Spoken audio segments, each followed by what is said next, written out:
Ha? Akala nyo may entry na ako sa piliin ko, Pilipinas, no? Pari puta ka mo. Di ba? Ano naman? Hindi makunan. Akala niya nanay niya ako, akala niya pudel ako. Hindi ako nanay. Hangag, tao ako. Hindi ako pudel. Akala niya pudel ako. Lumapit siya. Puta niya. So ayan guys ba? May nag-comment ba? TG, ilang oso na ang pinalipas mo? Pati ba piliin mo ang Pilipinas, hindi mo gagawin? Ilang weeks na kami naghihintay ng piliin mo ang Pilipinas, animal ka. Gumawa ka ng piliin mo ang Pilipinas na real talk. Yan ang hinihintay namin. Alam nyo, kung gusto nyo mag-transition, kayo mag-transition. Hindi na pati ako sinasali nyo sa mga pauso na yan. So ganito na lang ha, ganito na lang. Alam nyo, kung pinipili nyo ang Pilipinas, wala pilitay. Ganito na lang. Alam nyo, kung pinipili nyo ang Pilipinas at proud kayo, okay? Wala ni pilitay. Piliin nyo Hayaan nyo ako. Hayaan nyo ako magdesisyon kung pinipili ko ba ang Pilipinas or hindi. Mga diktador ka mo? Tapos gusto nyo, gagawa ako ng piliin ko ang Pilipinas, tapos i-real talk ko? Sure ka mo?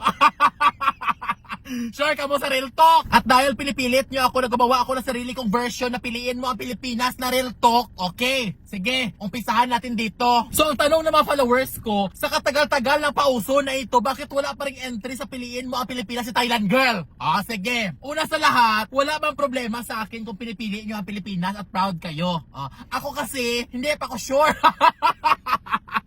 Hindi pa ako sure kung piliin ko ba siya or hindi. Syempre sabihin naman gitera dyan, ano ba yung Thailand girl, wala utang na loob sa Pilipinas? Pag sure, sobrang laki na binabayaran ko sa tax sa Pilipinas, wala ako utang na loob. Pag sure na, pinipilit nyo ako na piliin ko ang Pilipinas, ng gobyerno ng Pilipinas pagdating sa mga tunay na Pinoy, napaka-stricto, hahanapan ng 2 valid IDs. Tapos malaman-laman na natin, may mga opisyalis pala sa gobyerno ng Pilipinas na hindi tunay na Pinoy. Tapos magtanungin sila kung kailan ka pinanganak, sabihin nila, hindi ko na maalala. Hindi mo na maalala? Animal sa imo? Piliin mo ang Pilipinas. Paano ko piliin ang Pilipinas na hindi ko nga alam kung saan napunta ang justice system natin? Diba? Ang mga nag-interview sa mga sinungaling, mga kilala din naman ng mga sinungaling. Ang nag-interview sa mga kaso, ang mga kilala din naman ng maraming kaso. Ang nag-interview sa mga magnanakaw, kilala din naman na nagnanakaw sa gobyerno. Ano ni? Ha? Ano? Sure ni? Tapos sabihin niya sa akin, piliin mo ang Pilipinas? Paano ko piliin ang Pilipinas? Hindi ko nga alam kung saan patungo itong Pilipinas. Ang presidente natin, hinahanap natin. Tapos yung mga tao na hinalala sa gobyerno, nag-aaway-away. Tapos malaman mo, may nag-arally na naman. May nag-arally dito, may nag-arally doon. Saan tayo mapunta? Sino ang asahan natin sa gobyerno ngayon? Tapos piliin mo ang Pilipinas, ipiliin mo ang lugar na kung di mo alam kung sino magtanggol sa'yo. May nag-arally, may nag-akusasaan, Diyos ko. Piliin ka ang Pilipinas, Diyos ko, sure ka dira, na presyo na bigas nyo kasi presyo nyo ng Birkin na Hermes. Mas mahal pa ang bigas sa mga Gucci ngayon. Tapos piliin ko ang Pilipinas, ha? Pinipilit nyo ako, ha? Pipiliin ko ang Pilipinas, Tapos sabihin nila na wala daw budget ang Pilipinas. Tapos masyak ka na lang, taon-taon, nag-change lagi ang mga tulay kag mga highway. Hindi pa ka nasira ang tulay, bago na naman na tulay, Piliin natin ang Pilipinas. Diba? Isip ba isip? Paano ko piliin ang Pilipinas? Dito sa Pilipinas, pag nagkasakit ka, sumakit lang ulo mo, nagpa-hospital ka, paglabas mo, 1 million na ang bill mo.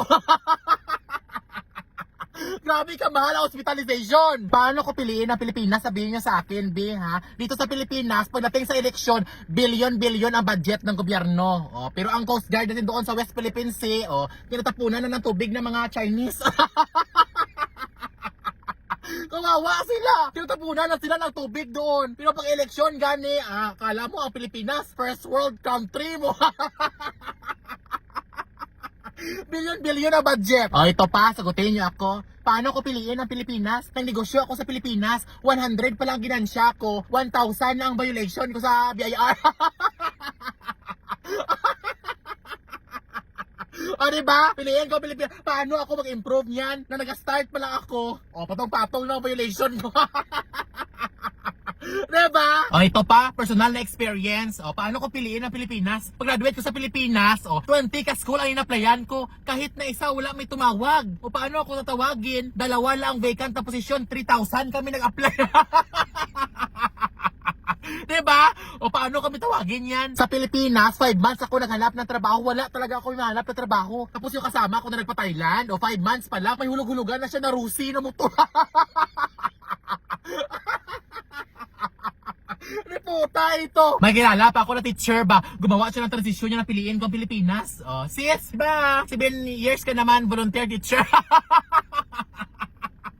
Pinili mo ang Pilipinas. 7 years ka na, diba? Nga volunteer teacher. 2,000 per month ang sweldo mo.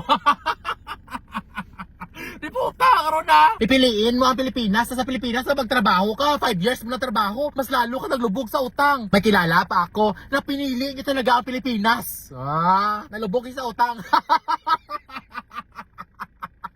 Nag-apply sa trabaho, mas nalubog pa sa utang sa dami ng requirement.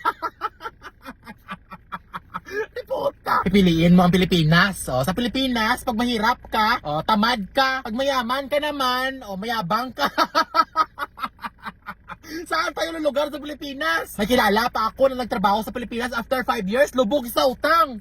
Yung kilala ko nagtrabaho sa ibang bansa after 5 years, 10 hectares siya, syanda. Pipiliin mo pa rin ang Pilipinas? Pipiliin mo ang Pilipinas. Dito sa Pilipinas, pag bumili ka ng gamit, dapat dalawa. Isa sa'yo at saka isa sa Inglaterra. Para wala chismis.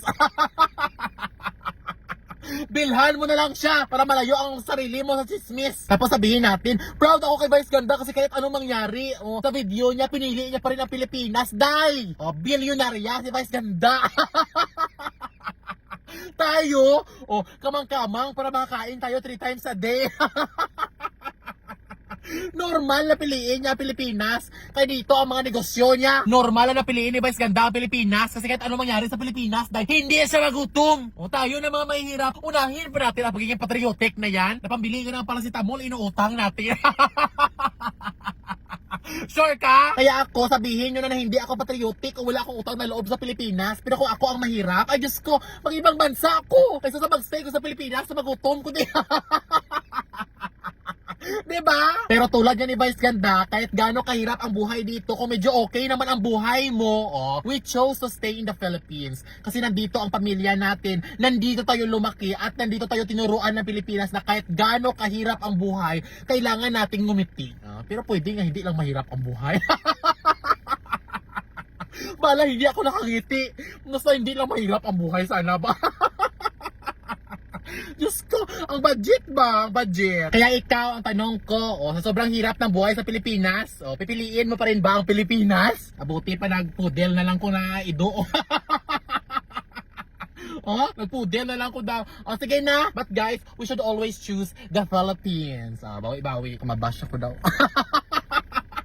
Hoy, kayo ang nag-request ito ha. Nagkatahimik ako dito. Gusto nyo real talk na piliin ko Pilipinas ha. Hello everyone! So ayan guys, maraming mga influencer na nagka-challenge sa akin dito sa Philboss. So sabi nila, naglaro daw sila dito. Nagkaroon daw sila ng mga cellphone, ng mga TV. Tingnan natin kung totoo talaga to. Ngayon ang gusto ko, maglaro ako dito dahil gusto ko magka-iPhone 15.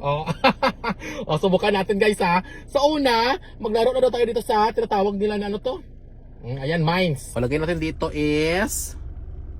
Paano man to man? 10 pa lang.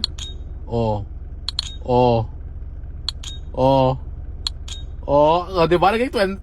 Ngayon guys, gawin, lakihan natin. Lagay natin 1,000 kasi marami tayong pera, abi. Bet natin 1,000. Kailangan guys, wala kami napindot na bomba ha. Pag napindot ka, tapyungon ta ka. Pang iPhone 15. Last. Diba lagay 2,000? Di po mali ka challenge. Ayan, 1,000 pa naman, 1,000. Bet 1,000. One more. Bakit wala ko pinapindot na bomba man? Isa pa. One more. Di ba? Cash out. Gawin natin 2,000 be. 2,000 natin be. 2,000. Di ba? Isa pa. Isa pa.